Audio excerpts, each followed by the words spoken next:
Ce programme vous est présenté en partenariat avec la Mutuelle Saint-Martin, la santé partagée.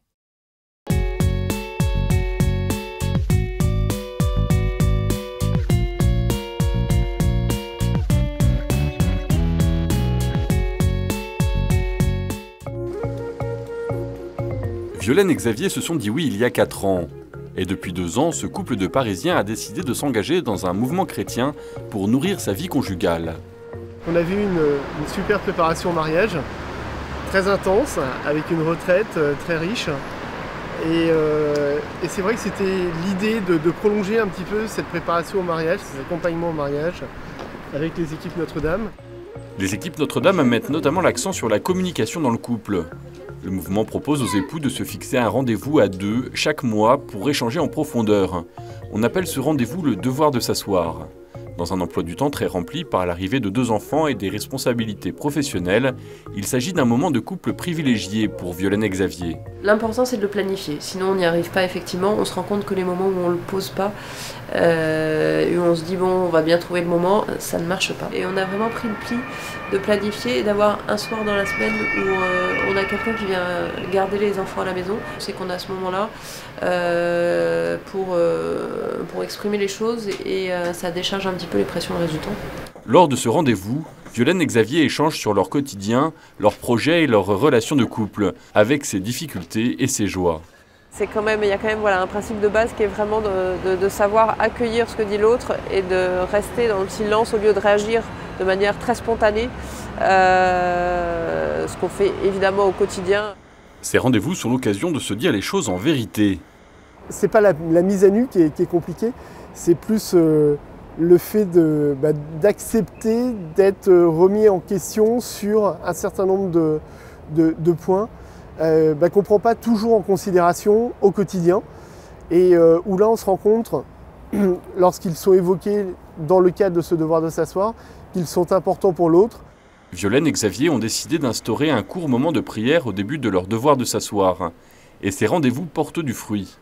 On sent évidemment qu'un échange de qualité de toute façon va engendrer aussi un comportement où on est plus tendre, où on se rapproche un peu plus et va apaiser les petites tensions superficielles du quotidien. Mais je pense qu'on peut aller beaucoup plus loin sur le sujet. Et quand je vois des couples qui pratiquent ça depuis des années, je pense qu'ils sont allés beaucoup plus loin dans le sujet. En France et dans le monde, ils sont 55 000 couples engagés dans les équipes Notre-Dame.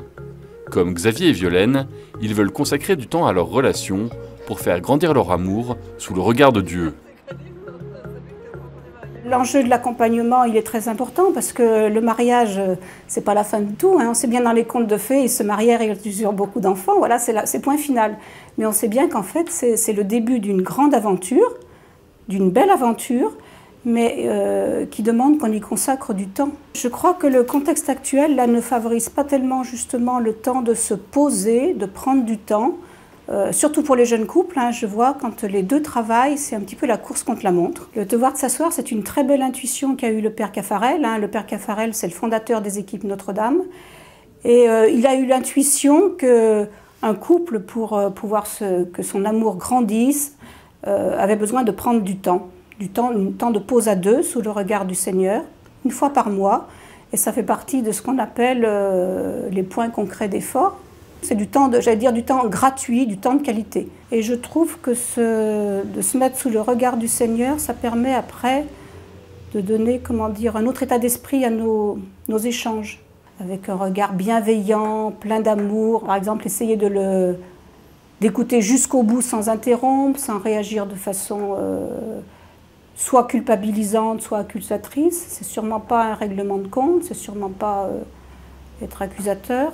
Et puis je trouve que l'enjeu, c'est aussi de se livrer et de parler en vérité, d'être vrai avec soi-même et avec l'autre. De ne pas faire tomber les masques s'il y en a, de ne pas jouer un rôle, de se livrer simplement avec humilité.